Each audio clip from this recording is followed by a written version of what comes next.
चालू है ना। हेलो, आवाज आ रही बेटा? Good evening.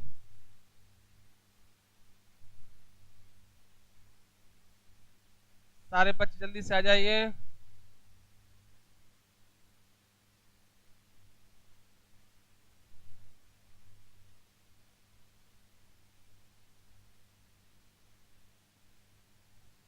अनुज कुल श्रेष्ठ, विजय भदौरिया, एकता शर्मा, गुड इवनिंग बेटा, good evening.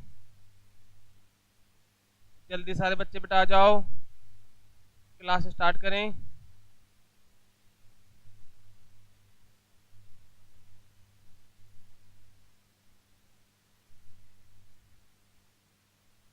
Neeraj Kumar, good evening.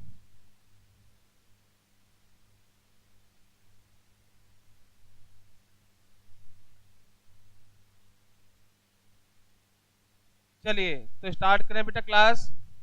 सारे बच्चे आ गए? सलमान मिर्जा, खुश रहो बेटा।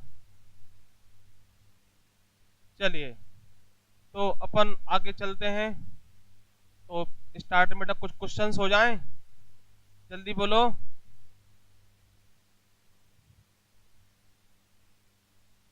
तो चलिए पहले कुछ क्वेश्चंस हो जाएं, फिर चलते हैं अपन आगे। तो मध्य प्रदेश सामान्य ज्ञान में अपन पहला प्रश्न, मध्य प्रदेश में एसटी अनुसूचित जनजाति, अनुसूचित जनजाति कितने प्रतिशत है? जल्दी से बताएं, कितने प्रतिशत आबादी है? प्रश्न क्लियर है? मध्य प्रदेश में एसटी शेड्यूल ट्राइब या अनुसूचित जनजाति की कितने परसेंट आबादी है? जल्दी से आंसर दें बेटा। प्रश्न क्लियर है? प्रश्न क्लियर है बेटा? मध्य प्रदेश में अनुसूचित जनजाति की आबादी कितनी है? ऑप्शन दे देता हूं आपको। 15.4%, 21.1%, 8.26% या 9.38%। जल्दी से आंसर दें बेटा। मध्य प्रदेश में सूरज कह रहे हैं 24.4, रुपेंद्र कह रहे हैं 20%। अभी आंसर सही नहीं आया बेटा, जल्दी से आंसर दें। आंसर सही नहीं आया बेटा अभी आप किसी का भी। रुपेंद्र कह रहे हैं 21.1, ये सही जवाब है। एकता शर्मा 26% नहीं है। मयंक तिवारी 21, बिल्कुल सही जवाब है, 21.1%। इतनी आबादी है मध्य प्रदेश में एसटी की। भारत में सबसे अधिक, भारत में सर्वाधिक एसटी मध्य प्रदेश में ही है। शेड्यूल ट्राइब सबसे ज्यादा कहाँ है बेटा? मध्य प्रदेश में। इसीलिए इसको क्या बोलते हैं? जनजातीय प्रदेश कहते हैं। एक प्रश्न आता है कि मध्य प्रदेश को जनजातीय प्रदेश क्यों कहते हैं? क्योंकि यहाँ पर सबसे ज्यादा एसटी आबादी है, सबसे ज्यादा एसटी आबादी है, इसलिए क्या बोलते हैं बेटा? हाँ, अभी सभी के सही आंसर आ रहे हैं। 21.1, नीरज, सीता, सभी के आंसर सही हैं। चलिए आगे बढ़ते हैं बेटा। एमपी के ऐसे कितने जिले हैं जिनकी सीमा दो राज्यों को टच करती है? जल्दी से बोलिए। प्रश्न नंबर 2, मध्य प्रदेश में कितने जिले हैं जिनकी सीमा दो राज्यों को टच करती है, दो राज्यों को स्पर्श करती है? जल्दी से बताइए। मध्य प्रदेश में रूपेंद्र कह रहे हैं 6, पार्थ बघेल भी कह रहे हैं 6।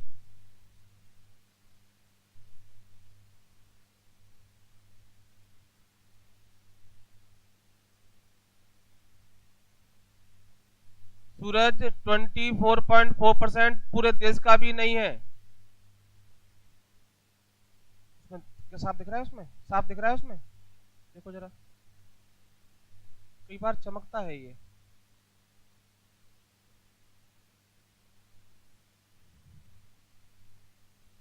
तो लाइट कर दो, कर दो बेटा, बोर्ड साफ दिख रहा है?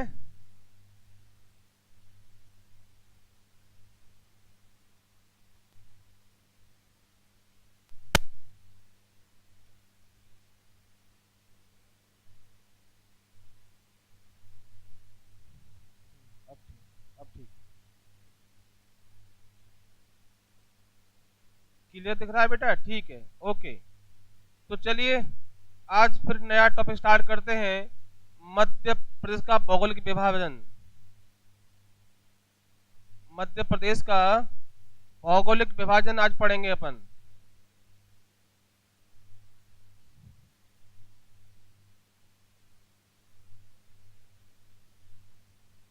आज का टॉपिक बेटा है मध्य प्रदेश का भौगोलिक विभाजन। बेटा एमपी जीके में हम कई चैप्टर कंप्लीट कर चुके हैं और आज हम एमपी का भौगोलिक विभाजन स्टार्ट करने वाले हैं। जो छात्र नए हैं वो पुराने वीडियो देख सकते हैं।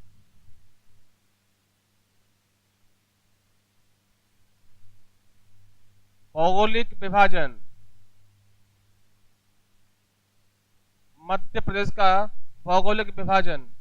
बेटा एमपीजीएस हमको इतना बेहतरीन लेवल में पढ़ रहे हैं कि मध्य प्रदेश पीएससी और इसके अलावा मध्य प्रदेश की जितनी भी परीक्षाएं होती हैं, जो पीबी कराता है जैसे पटवारी है, एमपी सब इंस्पेक्टर है, एमपी पुलिस है, जेल पुलिस है, महिला पर्यवेक्षक है, इन्हीं सभी परीक्षाओं में बेहद उपयोगी है और काफी डिटेल में हो रहा है एमपीजीएस। तो आप इसका अधिकतम लाभ लें। और आज का टॉपिक बेटा से शुरू हो रहा है एमपी का भौगोलिक विभाजन। चलिए आगे चले बेटा। तो आपको पता होगा कि 1 नवंबर 2000 को जो मध्य प्रदेश का वर्तमान स्वरूप है, जो मध्य प्रदेश का वर्तमान स्वरूप है, बेटा एक प्रश्न ये आता है कि मध्य प्रदेश को वर्तमान स्वरूप कब मिला। एक सिंपल सा प्रश्न है कि मध्य प्रदेश को वर्तमान स्वरूप कब मिला, तो आप बताते हैं 1 नवंबर 2000 को। 1 नवंबर 2000 को एमपी को वर्तमान स्वरूप मिला था। क्लियर बेटा? इस मध्य प्रदेश में वर्तमान स्वरूप प्राप्त हुआ था और इस मध्य प्रदेश में 7 भौगोलिक प्रदेश हैं। बेटा कितने? 7 भौगोलिक प्रदेश हैं। बेटा क्लियर है?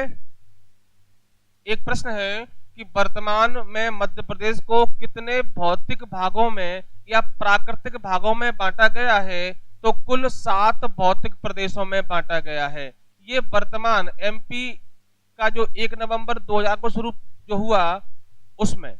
अगर हम इससे पहले की बात करें, अगर हम विभाजन से, आपको पता है कि एमपी का ये विभाजन डेट है जब एमपी को छत्तीसगढ़ को एमपी से अलग कर दिया गया था। जल्दी से बताइए इसके लिए कौन सा अमेंडमेंट हुआ था? जल्दी से बताएं, संविधान में कौन सा संशोधन हुआ था? ये आपका आंसर है, बताया हूं मैं आपको। एमपी को छत्तीसगढ़ से अलग किया गया, नया राज्य बनाया गया उसको, तो कौन सा अमेंडमेंट हुआ था? जल्दी से आंसर दीजिए।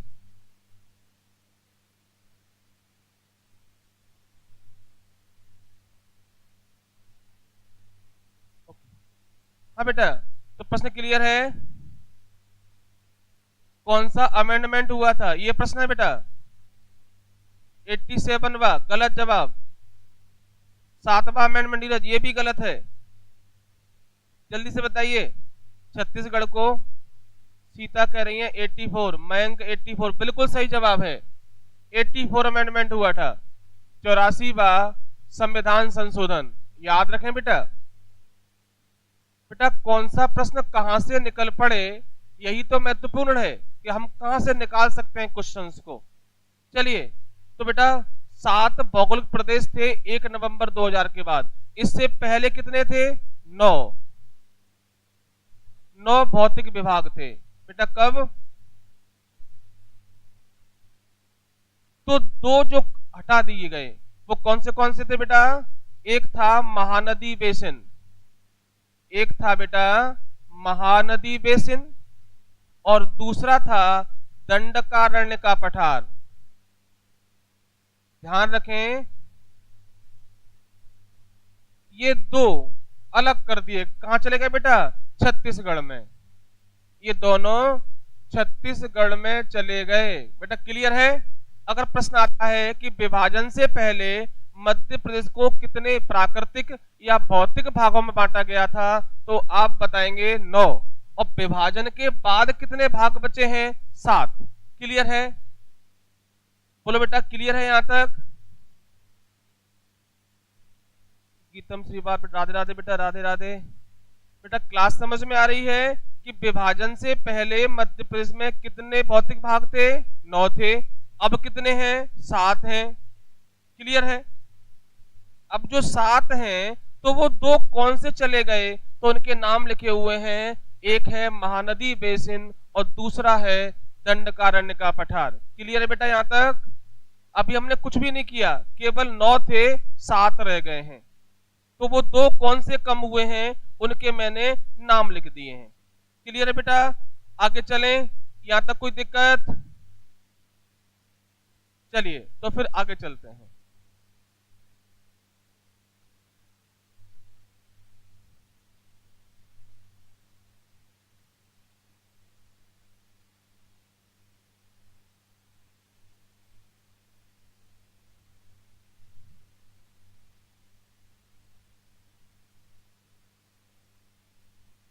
ओके,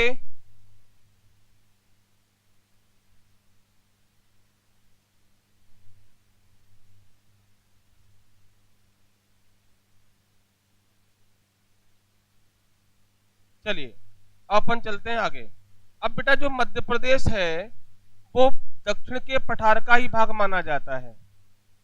जो अपना मध्य प्रदेश है वो प्रायद्वीपीय पठार का ही भाग है। और जो कौन से भौतिक प्रदेश हैं उनकी बात करते हैं। जो कौन से भौतिक प्रदेश हैं अब अपन उनकी बात करते हैं। देखिए बेटा, वर्गीकरण। अगर हम बात करें वर्गीकरण की तो पहला बेटा होता है प्राकृतिक वर्गीकरण। प्राकृतिक वर्गीकरण यानी कि जो वर्गीकरण प्रकृति ने किया है, मानव ने नहीं किया। क्या बोलते हैं बेटा उसको? प्राकृतिक वर्गीकरण बोलते हैं। क्या बोलते हैं बेटा उसको? प्राकृतिक वर्गीकरण बोलते हैं। ये वाला एक वर्गीकरण बेटा जो प्रकृति ने किया है, और दूसरा वर्गीकरण जो है प्रशासनिक आधार पर। प्रशासनिक आधार पर होता है। वो आपने पढ़ा है कि जो राज्य है अपना मध्य प्रदेश, उसको हम संभाग में बांटे हैं। संभाग को जिलों में बांटा गया है, जिलों को तहसील या विकास खंड में बांटा गया है, और गांव, याद रखना बेटा, प्रशासन की सबसे छोटी इकाई कौन सी है? तो गांव है। एक प्रश्न आता है कि प्रशासन की सबसे छोटी इकाई कौन है? तो वो गांव है। क्लियर है बेटा? प्रशासन की सबसे जो छोटी इकाई है वो कौन है? गांव। ये बेटा प्रशासन की सुविधा की दृष्टि से राज्य का बंटवारा, जो क्लासिफिकेशन है, वो ऐसे किया गया है। और प्रकृति के आधार पर बेटा कैसा बांटा गया है? पहला है बेटा मध्य, उच्च प्रदेश, ये इसका पहला पार्ट है। दूसरा है सतपुड़ा मैकल श्रेणी, दिख रहा है बेटा।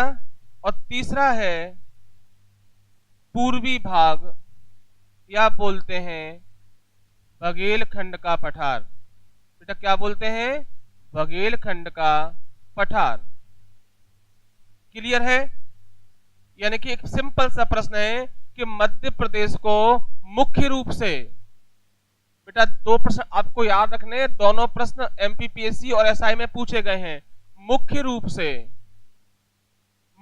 से कितने प्राकृतिक या बोलते हैं भौतिक भागों में बांटा गया है?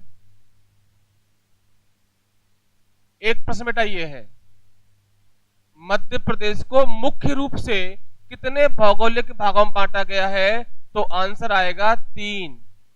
नंबर 1 मध्योच्च प्रदेश, नंबर 2 सतपुड़ा मैकल श्रेणी, और नंबर 3 पूर्वी भाग या बघेलखंड का पठार। बेटा क्लियर है? एक सिंपल प्रश्न कि मध्य प्रदेश को मुख्य रूप से कितने भागों में बांटा गया है, तो आप क्या बताएंगे बेटा? समझ में आ रहा है बेटा?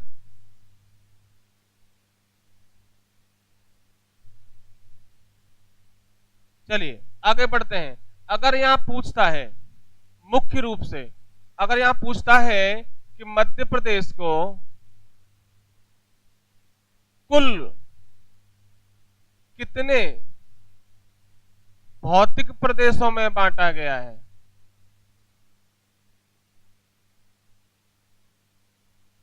तो आप क्या बताएंगे बेटा? 7। प्रश्न क्लियर है बेटा? अगर वो बोलता है कि मुख्य रूप से कितने भागों में बांटा गया है, तो 3 भागों में बांटा गया है। और कुल कितने भौतिक भागों में बांटा गया है, तो कुल 7 भौतिक भागों में बांटा गया है, 7 भौगोलिक प्रदेशों में बांटा गया है, 7 प्राकृतिक भागों में बांटा गया है। तो ये आपको याद रखना है। अगर मुख्य रूप से पूछता है वो तो 3 है, और कुल पूछता है तो 7 भौतिक प्रदेश हैं। बेटा कितने हैं? 7 भौतिक प्रदेश हैं। यहां कुछ क्वेश्चंस और भी बनते हैं। देखिए बेटा, अगर 7 की बात करता है तो इसके जो है 5 भाग हैं।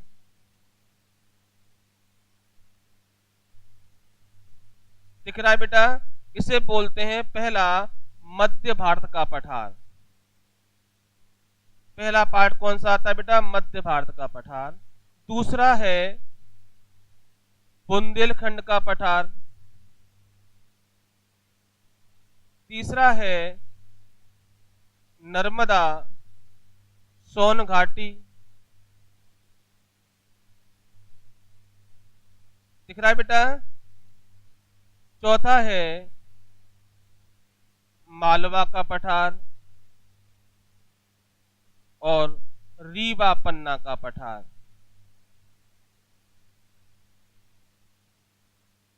बेटा हो गए 7। देखिए 5 ये हो गए, 6 और 7। अगर कुल की बात करेगा तो 7 भौतिक प्रदेश हो गए, और मुख्य रूप से बात करेगा तो मध्योच्च प्रदेश, सतपुड़ा मैकल श्रेणी और पूर्वी भाग, या इसे बोलते हैं बघेलखंड का पठार। बोलो बच्चों, समझ में आया ये चीज? बेटा इस चीज समझ में आई?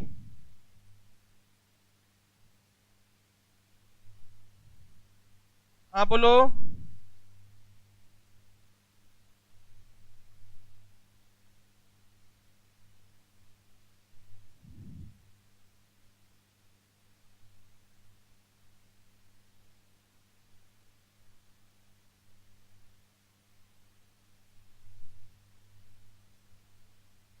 बोलो बेटा कुछ समस्या है यहां पर क्या? एक बार और बता दें। ओके, फिर सुनिए बेटा एक था कि अगर हम बात करते हैं कि मध्य प्रदेश को मुख्य रूप से कितने भौगोलिक प्रदेशों में बांटा गया है, तो आप 3 नाम बताएंगे।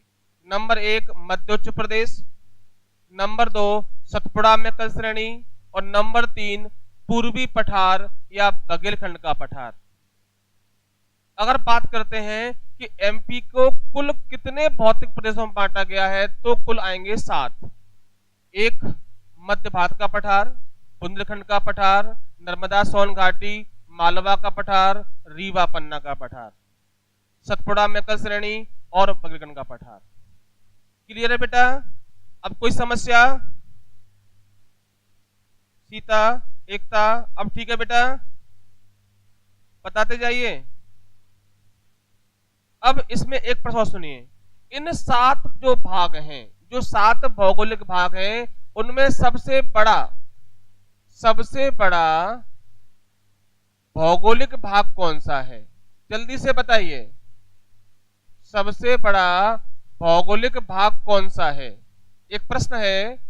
जो 7 भौगोलिक प्रदेश आपने पढ़े एमपी में कुल, उनमें सबसे बड़ा है मालवा का पठार। याद रखें बेटा, मालवा का पठार सबसे बड़ा है। वैसे तो हम प्रत्येक की विशेषताएं पढ़ेंगे, बट फिर भी एक प्रश्न बन रहा है कि सबसे बड़ा भौगोलिक प्रदेश कौन सा है, तो वो है मालवा का पठार, जो काली मिट्टी का पठार है। और अगर मुख्य रूप से जो 3 भाग हैं, इनकी बात करेंगे, तो सबसे बड़ा है मध्य उच्च प्रदेश। तो कौन सा बड़ा होगा बेटा? मध्य उच्च प्रदेश होगा। ये आपने बना लिया होगा बेटा। हाँ, सभी का आंसर आया मालवा। नीरज कुमार का भी आंसर है मालवा। चलिए, अब अपन बेटा एक एक टॉपिक लेके चलते हैं आगे। तो पहले होगा मध्य उच्च प्रदेश। बेटा क्लियर है? आगे चले? हाँ बोलो बेटा। और बेटा वीडियो को लाइक भी करें, अभी लाइक संख्या कम आ रही है, आप लोग भूल जाते हैं। चलिए, तो पहला पार्ट अपन पढ़ेंगे बेटा मध्य उच्च प्रदेश। पहला बेटा पार्ट कौन सा पढ़ेंगे बेटा? मध्य उच्च प्रदेश।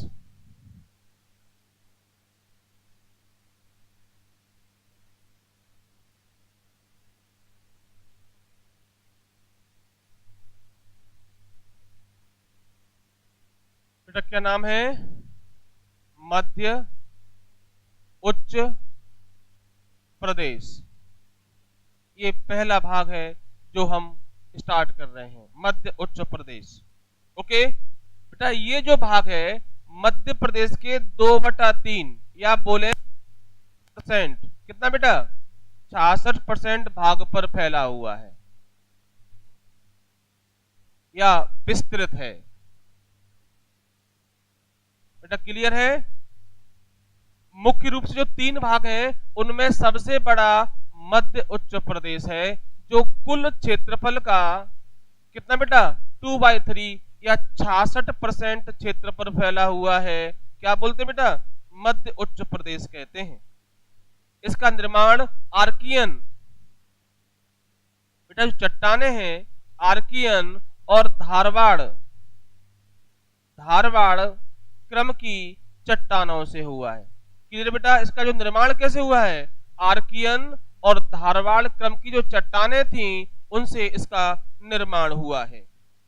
बोलो बेटा, कैसे निर्माण हुआ है? धारवाड़ और आर्कियन क्रम की चट्टानों से इसका निर्माण हुआ है। अब इसकी क्या क्या विशेषता है, ये हम और बात करते हैं। पहली बात तो यही कि यह एमपी का सबसे बड़ा भौगोलिक प्रदेश है, मुख्य में, है ना बेटा?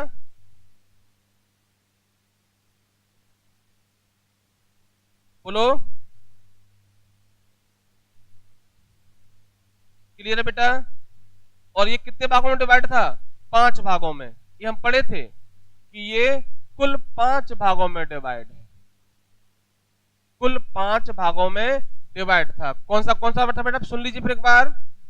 मध्य भारत का पठार था इसी में, रीवा पन्ना का पठार है, बुंदेलखंड का पठार है, मालवा का पठार है, और बेटा कौन सा है इसमें? बुंदेलखंड हो गया, मालवा हो गया, रीवा पन्ना का पठार। बेटा क्लियर है? तो ये 5 भागों में डिवाइड है। कौन सा बेटा बोलते हैं? मध्य उच्च प्रदेश। कुछ बेटा इसकी कुछ विशेषता है, वो आप लिख लेते हैं। ठीक है, नंबर 1, नर्मदा के उत्तर में निकलने वाली नदियां उत्तर की ओर बहती हैं। बेटा याद रखें, उत्तर की ओर बहती हैं। आप देखें कि जो नर्मदा है, जो नर्मदा बहती है, इसके जो ऊपर की नदियां हैं उनका ढाल बेटा आगे की तरफ है, उत्तर की तरफ है। इसलिए इस पठार में जो उत्तर की नदियां हैं वो कहां जाती हैं? गंगा में जाके मिलती हैं। इसलिए मध्य प्रदेश का सबसे बड़ा नदी बेसिन गंगा नदी बेसिन है। नर्मदा जाती है कहाँ? अरेबियन सी में। बट नर्मदा के उत्तर में जितनी भी नदियां हैं, चाहे वो चंबल हो, है ना, सोन हो, सुना होगा आपने, है ना, ये टॉस हो, सब कहाँ जाती हैं? गंगा में जाके मिलती हैं। पहले मिलेगी यमुना में, फिर जाके गंगा में मिल जाती है। सोन तो सीधी गंगा में मिलती है। प्रायद्वीपीय भारत की सबसे बड़ी नदी सोन है जो गंगा में मिलती है। प्रश्न आता है कि प्रायद्वीप भारत की सबसे बड़ी नदी कौन सी जो गंगा में मिलती है? तो वो सोन है। दूसरी टॉस है, जिसे हम तमसा के नाम से जानते हैं। हाँ, रीवा पन्ना, सही बोल रहे हैं सूरज। तो एक बेटा विशेषता तो ये है कि नर्मदा के उत्तर में जो भी नदियां निकलती हैं वो गंगा में जाके मिलती हैं। बेटा क्लियर है? मध्य उच्च प्रदेश में बेटा, इसी मध्य उच्च प्रदेश में विंध्याचल, इसी मध्य उच्च प्रदेश में विंध्याचल पर्वत श्रेणी पाई जाती है। विंध्याचल पर्वत श्रेणी पाई जाती है। इसकी सबसे जो ऊंची चोटी है सद्भावना, याद रखना बेटा, सद्भावना या बोलते हैं गुडविल, गुडविल चोटी, जो कहां है? दमोह जिले में है। बेटा कहां पर है? दमोह जिले में। तो याद रखें, विंध्याचल पर्वत एक टूटा फूटा पर्वत है, एक भांडेर श्रेणी है, इसकी एक कैमूर श्रेणी है। तो यहां पर जो है सद्भावना चोटी, प्रश्न आता है कि विंध्याचल पर्वत की सबसे ऊंची चोटी कौन सी है? तो नाम होगा बेटा, क्या नाम होगा बेटा? गुडविल या सद्भावना चोटी। 752 मीटर की ऊंचाई है। बेटा कितनी है? 752 मीटर की ऊंचाई है। नाम क्या बेटा? सद्भावना या गुडविल।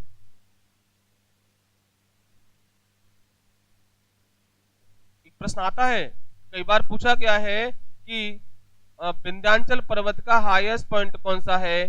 तो सद्भावना, जो किस जिले में है? दमोह जिले में। चले बेटा आगे। अब इसके जो 5 भाग हैं उनके बारे में बात करेंगे।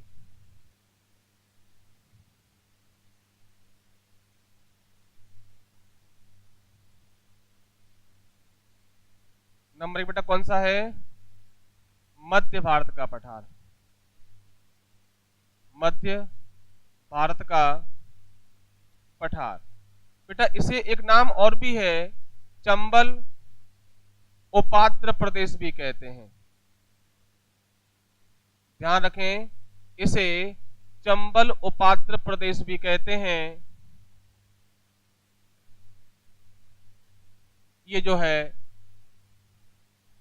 मुरैना, भिंड, ग्वालियर, शिवपुरी, गुना, इस तरह ये क्या बोलते हैं बेटा? इसको चंबल उपात्र प्रदेश भी कहते हैं इसको, या गिरिड प्रदेश भी कहा गया है इसको। बेटा गिरिड प्रदेश भी इसको कहा जाता है। ये एमपी के कुल एरिया का 10.7% क्षेत्र पर फैला हुआ है। ये एमपी में कितना बेटा? 10.7% एरिया पर ये क्षेत्र फैला हुआ है। और इस पठार में बेटा जलोढ़ मिट्टी पाई जाती है। बेटा कैसी पाई जाती है? जलोढ़ मिट्टी, एल्यूवियल सॉइल। सबसे ज्यादा उपजाऊ मिट्टी एल्यूवियल सॉइल होती है जो इस प्रदेश में पाई जाती है। नाम क्या बेटा? जलोढ़ मिट्टी। इसका निर्माण नदियों द्वारा इकट्ठा किए गए अवसादों से होता है। बिल्कुल बेटा कैसे होता है? नदियों द्वारा इकट्ठा किए गए अवसादों से होता है। और इस मिट्टी में तिलहनी फसलें पैदा होती हैं, खासकर सरसों।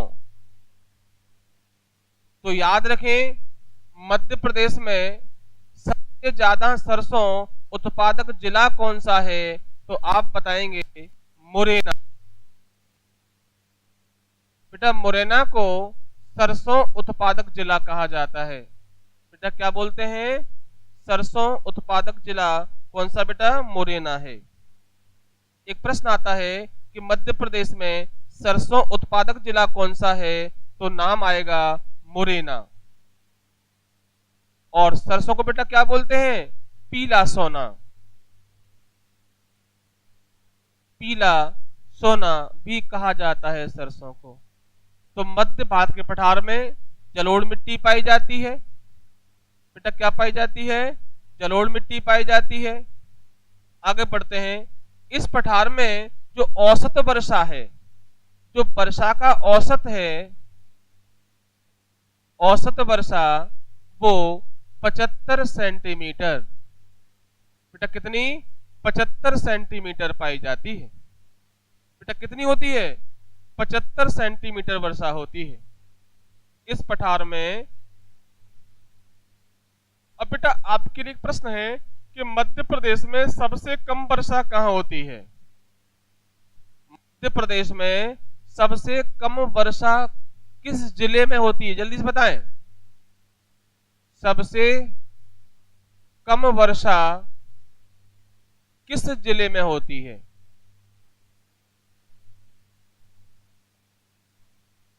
जल्दी से बच्चों बताएं।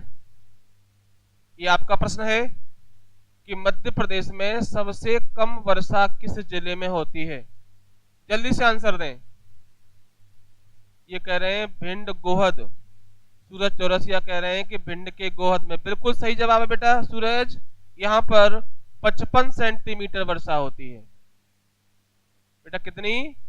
55 सेंटीमीटर वर्षा भिंड का एक ब्लॉक है गोहद, यहां होती है।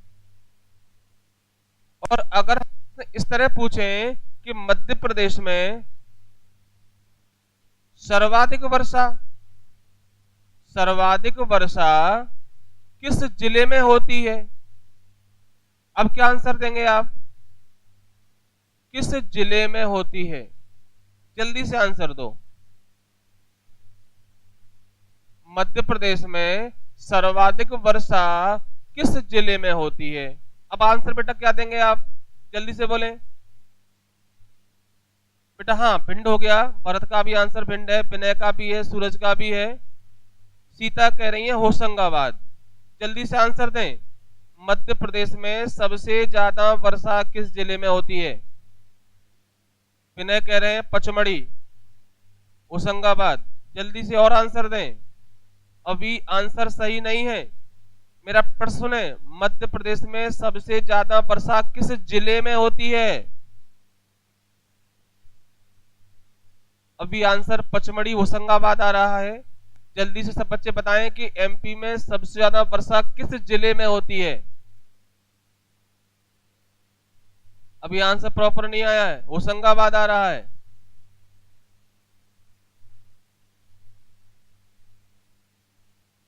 ओमती भिंड, बेटा भिंड में तो कम होती है। उमरिया, सीता कह रही है उमरिया में नहीं होती बेटा, बालाघाट में होती है। ध्यान रखें, मध्य प्रदेश में सबसे ज्यादा वर्षा बालाघाट में होती है। क्लियर है? जिला पूछ रहे हैं तो बालाघाट लगाएंगे। अगर प्रश्न ऐसे होता कि मध्य प्रदेश में सर्वाधिक वर्षा कहां होती है, तो प्लेस था, विच प्लेस, तो आप बताएंगे पचमढ़ी। और पचमढ़ी कहां है? ये होशंगाबाद में। याद रखें बेटा, अगर वो जिला पूछ रहा है तो बालाघाट लगाना, पचमढ़ी मत लगाना, नहीं तो आंसर गलत हो जाएगा। बालाघाट में होती है। एकता कह रही है बालाघाट सही है। रूपेंद्र इंदौर गलत है।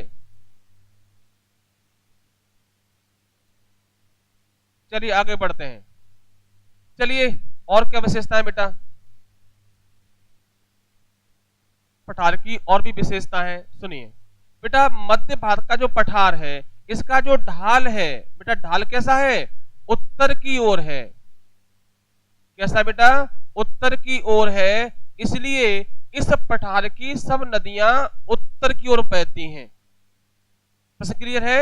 मध्य भारत का जो पठार है, इसका जो ढाल है ऐसे ऐसे है उत्तर की ओर, तो नदियां दक्षिण से उत्तर की ओर बहती हैं। तो बेटा ये जो है कहां मिलेंगी? जाके यमुना में जाके मिलती हैं। तो प्रश्न क्लियर है? मध्य भारत का पठार का जो ढाल है वो उत्तर की ओर है। बेटा कहां की ओर है? उत्तर की ओर है। इसलिए इस पठार की नदियां उत्तर की ओर प्रवाहित होती हैं और पूर्व में मुड़कर यमुना में जाके मिल जाती है। कहां मिल जाती हैं? यमुना में जाके मिल जाती है। बेटा पटवारी एग्जाम 17 में पूछा गया था प्रश्न कि ढाल किधर की तरफ है। चलिए आगे बढ़ते हैं। इस पठार में जो चंबल है, इस पठार में जो चंबल नदी है बेटा, प्रश्न पता है मध्य भारत के पठार की जीवन रेखा नदी कौन सी है? जीवन रेखा। एक प्रश्न कि मध्य भारत के पठार की जीवन रेखा नदी कौन सी को कहते हैं, तो आएगा चंबल। चंबल को इस पठार की जीवन रेखा कहते हैं। और ये नदी इस क्षेत्र में बहुत बड़े बड़े बीहड़ बनाती है, 300 मीटर तक बीहड़ बनाती है। और चंबल भारत में सबसे ज्यादा कृषि भूमि का कटाव करती है, जिसे बोलते हैं अवनलिका। अवनलिका मृदा अपरदन। तो याद रखें, मृदा अपरदन भारत में सबसे ज्यादा कौन सी नदी करती है, तो वो चंबल करती है। सबसे बड़े बीहड़ कौन बनाती है, तो वो चंबल करती है। इसे क्या बोलते हैं? अवनलिका, गली इरोशन बोलते हैं। क्या बोलते हैं? गली इरोशन बोलते हैं। और किसानों के लिए इसे बोलते हैं रेंगती हुई मृत्यु। याद रखें बेटा, रेंगती हुई मृत्यु किसे कहते हैं? तो जो चंबल कृषि भूमि का कटाव करती है, उसे किसानों के लिए रेंगती हुई मृत्यु है और ये बीहड़ बनाती है। नंबर 2 पर ताप्ती है जो बीहड़ बनाती है। बोलो बेटा, क्लियर है? यहां पर चंबल के बाद दूसरी बड़ी नदी मध्य प्रदेश में जो बीहड़ बनाती है वो ताप्ती है। और चंबल किस प्रकार का मिट्टी कटाव करती है, तो आप बताएंगे अवनलिका, या बोलते हैं गली इरोशन। यहां तक कोई दिक्कत? बेटा इन्हीं बीहड़ों में तो बाद में अपने डाकू भाई रहते हैं, जैसे पान सिंह तोमर। आगे चलें। चलिए एक प्रश्न यहां और पढ़ सकते हैं कि मृदा अपरदन को रोकने के लिए मध्य प्रदेश सरकार ने सीडा और रांझदा योजना चलाई है। मृदा अपरदन, मिट्टी के कटाव को रोकने के लिए मध्य प्रदेश सरकार ने, शिवराज सिंह चौहान ने जो योजना चलाई, उसका नाम क्या बेटा? रांझना और सीडा नाम की जो योजना है वो चलाई है। आगे चलें बेटा, यहां तक कोई दिक्कत? अगला प्रश्न, मध्य भारत के पठार में सबसे ज्यादा गर्मी किस महीने में होती है? एक प्रश्न है, मध्य भारत के पठार में, मध्य भारत के पठार में सर्वाधिक गर्मी किस महीने में होती है? जून में, मई में, या सितंबर में? जल्दी से बोलिए। मध्य भारत के पठार में सर्वाधिक गर्मी किस महीने में होती है? मई। सूरज कह रहे हैं मई। बिल्कुल सही जवाब है बेटा, मई महीने में सबसे ज्यादा गर्मी पड़ती है इस क्षेत्र में। और इस समय बेटा, इस समय चलने वाली जो गर्म हवाएं हैं, गर्म हवाओं को क्या बोलते हैं? लू कहते हैं। और स्थानीय भाषा में लपट भी कहा जाता है ना? तो एक प्रश्न ऐसे भी याद रखें कि मध्य प्रदेश में औसत तापमान किस महीने में ज्यादा होता है? हम पूरे एमपी की बात करें तो भी मई आंसर आएगा। मध्य प्रदेश में औसत तापमान सबसे ज्यादा किस महीने में होता है? तो मई में होता है। क्लियर है? चलिए, तो तापमान मई के महीने में ज्यादा होता है, और मई के महीने में जो गर्म हवाएं चलती हैं उनको लू कहा जाता है। बेटा क्या चलता है? लू चलता है। चलिए, अब इस पठार में कौन से जिले आते हैं वो सुन लीजिए। इस पठार में ग्वालियर, भिंड, मुरैना, श्योपुर। ग्वालियर, भिंड, बेटा कोई भी जिला किसी एक पठार में पूरा भी हो सकता है और नहीं भी हो सकता। जैसे भिंड मध्य भारत के पठार में भी है और बुंदेलखंड के पठार में भी आता है। जो लाहर का जो एरिया है वो बुंदेलखंड के पठार में चला जाता है ना। ये जिले मुख्य रूप से आते हैं। क्लियर है बेटा? कुछ भाग बेटा नीमच का भी है, आगर मालवा, राजगढ़ के भी कुछ पार्ट इसमें शामिल होते हैं। आगे बढ़े। इस पठार की जो प्रमुख जनजाति है उसका नाम है सहरिया। बेटा क्या है? सहरिया। मध्य भारत के पठार में सबसे ज्यादा कौन सी जनजाति पाई जाती है? तो सहरिया। मध्य भारत के पठार में सबसे ज्यादा जनजाति जो पाई जाती है, हाँ बेटा विनय, नीमच और मंदसौर भी आते हैं। नीमच, मंदसौर, राजगढ़ का क्षेत्र भी इसमें आता है। आगे चले बेटा। एक प्रश्न था कि इस पठार में कौन सी जनजाति पाई जाती है। एक प्रश्न आपके लिए है, सहरिया जनजाति संग्रहालय, सहरिया जनजाति संग्रहालय म्यूजियम कहां पर स्थित है? एक प्रश्न है। मध्य प्रदेश में सहरिया जनजाति संग्रहालय किस जिले में है? हाँ जल्दी से बताएं। सहरिया जनजाति संग्रहालय किस जिले में है? आंसर नहीं आया बेटा।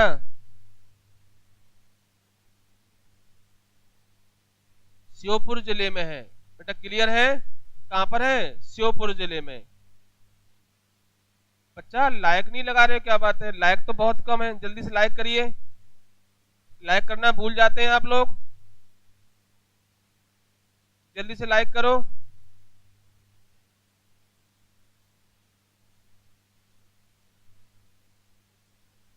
बेटा खंडवा में नहीं है, श्योपुर में है बेटा।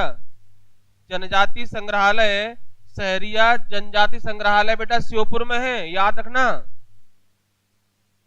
कहां पर है? श्योपुर में। सहरिया जनजाति संग्रहालय श्योपुर में है। बेटा क्लियर है? तो मध्य प्रदेश में सर्वाधिक जो गर्मी है वो मई महीने में पड़ती है, इस पठार में भी पड़ती है। गर्मी से याद आया, एक सिंपल प्रश्न है कि मध्य प्रदेश में अब सबसे गर्म स्थान कौन सा है? मध्य प्रदेश में सर्वाधिक गर्म स्थान अब कौन सा है? स्थान कौन सा रहा है? जल्दी से बताइए। गंज बासौदा नहीं है, अब गंज बासौदा जो आप पढ़ते आए हैं वो नहीं है। जल्दी से बताइए कौन सा है? मध्य प्रदेश में सर्वाधिक गर्म स्थान कौन सा है? अब गंज बासौदा नहीं है। जल्दी से आंसर बताओ बेटा। शिवपुरी, एकता कह रही है शिवपुरी। बेटा गर्म पूछ रहा हूं, ठंडा नहीं। ग्वालियर, प्रशांत कह रहे हैं ग्वालियर, विनय कह रहे हैं आगर मालवा, सीता कह रहे हैं शिवपुरी।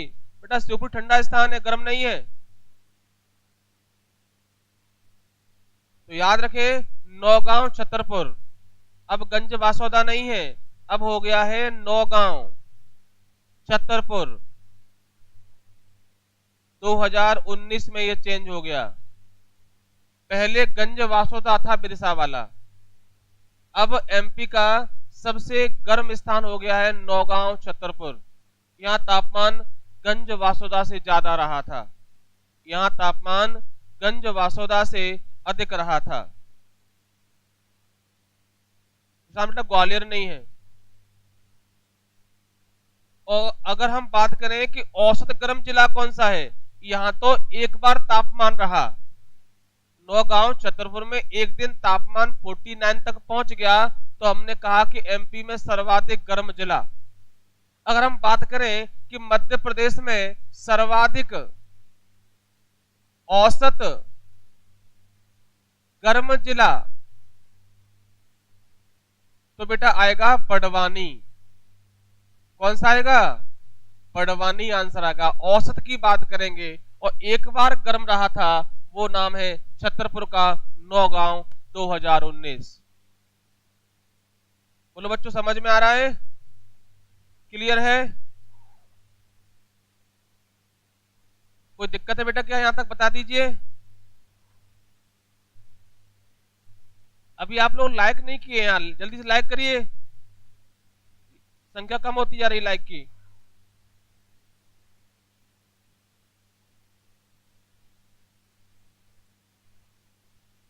बेटा क्लियर है यहां तक? यहां तक क्लियर है? चलिए आगे बात करते हैं। नंबर 2 है मालवा का पठार। बेटा कौन सा है? मालवा का पठार। इसको अपन साफ कर देते हैं। अभी अपन मध्य उच्च प्रदेश की बात कर रहे हैं। इसके 5 भाग हैं। पहला भाग पढ़ा अपन ने मध्य भारत का पठार।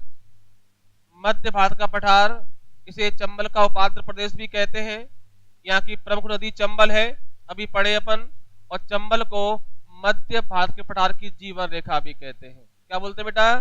जीवन रेखा भी कहते हैं। और यहाँ पर मिट्टी जो होती है वो किस टाइप की बेटा? जलोढ़ मिट्टी है, एल्यूवियल सॉइल है। तो बेटा ये सबसे ज्यादा उपजाऊ मिट्टी होती है, क्योंकि इसका निर्माण नदियों द्वारा इकट्ठा किए गए जलोढ़ अवसादों से होता है। जब हम मिट्टियां पढ़ेंगे एमपी की, तब बताएंगे कि जलोढ़ मिट्टी कई प्रकार की होती है। तो खादर भी है, बांगर भी है, ये हम पढ़ेंगे। चलिए तो हम बात करते हैं नंबर 2, मालवा का पठार। बेटा कौन सा? मालवा का पठार। ये मध्य उच्च प्रदेश का दूसरा भाग है। तो सिंपल प्रश्न कि मध्य प्रदेश का सबसे बड़ा भौगोलिक प्रदेश मालवा का पठार। तो पहला प्रश्न बेटा यही है कि सबसे बड़ा भौगोलिक प्रदेश, सबसे बड़ा जो भौगोलिक प्रदेश है वो मालवा का पठार है। बेटा क्लियर है? सबसे बड़ा जो भौगोलिक प्रदेश है वो मालवा का पठार है, जो कुल क्षेत्रफल का 28.6, बेटा कितना? 28.6% पर फैला हुआ है। एमपी के कुल क्षेत्रफल के 28.6% क्षेत्रफल पर फैला हुआ है। क्लियर है? इस पठार का जो निर्माण है, इस पठार का जो निर्माण है बेसाल्ट, बेसाल्ट चट्टान और ज्वालामुखी लावा, ज्वालामुखी लावा के ठंडा होने से या ज्वालामुखी लावा से हुआ है। यहाँ पर काली मिट्टी पाई जाती है। बेटा क्या पाई जाती है? काली मिट्टी पाई जाती है।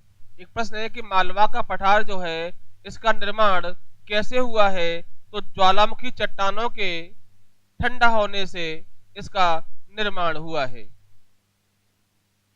ओके, बेसाल्ट चट्टानें या दक्कन ट्रैप की चट्टानें भी कहते हैं। इनके टूटने से जो काली मिट्टी बनी है जो यहाँ पाई जाती है। बेटा काली मिट्टी को कई नामों से जानते हैं। इसे कपास की मिट्टी भी कहते हैं और रेंगुर मिट्टी भी कहते हैं। तो ध्यान रखें, इसको रेंगुर मिट्टी या कपासी मिट्टी भी कहा जाता है काली मिट्टी को। और मध्य प्रदेश में सबसे अधिक काली मिट्टी इसी पठार में पाई जाती है। बोलो बेटा, इस पठार में जो औसत वर्षा है वो 75 से 125 सेंटीमीटर है। एक सिंपल सा प्रश्न है कि एक आइडियल वर्षा क्या होती है। एक सर्वश्रेष्ठ वर्षा का जो मेजरमेंट है वो क्या होता है, वो यही होता है। 75 से 125 सेंटीमीटर वर्षा किसी क्षेत्र में होती है तो वो आइडियल वर्षा है। आपको पता होगा इसीलिए मालवा की जलवायु को दुनिया की सर्वश्रेष्ठ जलवायु कहा गया है। किसने कहा था बेटा? फायान ने। याद रखें कि मालवा की जलवायु दुनिया की सर्वश्रेष्ठ जलवायु है। ये किसने कहा? तो फायान ने कहा था। फायान चंद्रगुप्त द्वितीय विक्रमादित्य के समय भारत आया था। ये एमपी मालवा में भी आया था। इसने कहा था यहाँ की प्रजा खुशहाल है, संपन्न है और यहाँ की जलवायु दुनिया की सबसे जलवायु है। और मध्य प्रदेश में मुख्य परीक्षा में क्वेश्चंस बनते हैं कि मालवा की संपन्नता का कारण क्या है। तो उनमें से एक वहाँ का जो क्लाइमेट है, वहाँ का जो जलवायु है, जो वर्षा का आइडियल पोजीशन है वो बहुत शानदार है। इसलिए मालवा संपन्न क्षेत्र है मध्य प्रदेश का।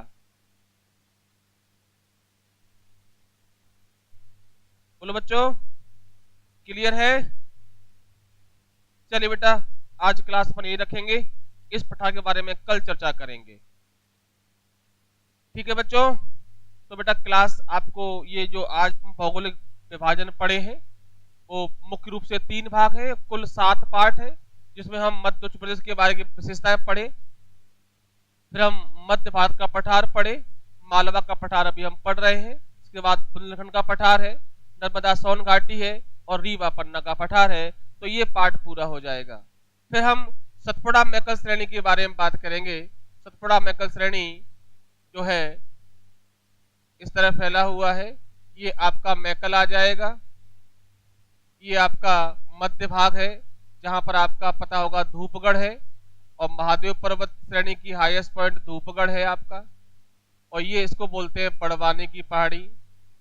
ये बेटा पश्चिमी क्षेत्र है, ये पूर्वी भाग है। और ये मध्य भाग जो है उसे महादेव बोलते हैं और इस पूरे पार्ट को बोलते हैं सतपुड़ा मैकल श्रेणी। कई बार प्रश्न आता है कि धूपगढ़ सबसे ऊंची चोटी एमपी की है, किसका भाग है?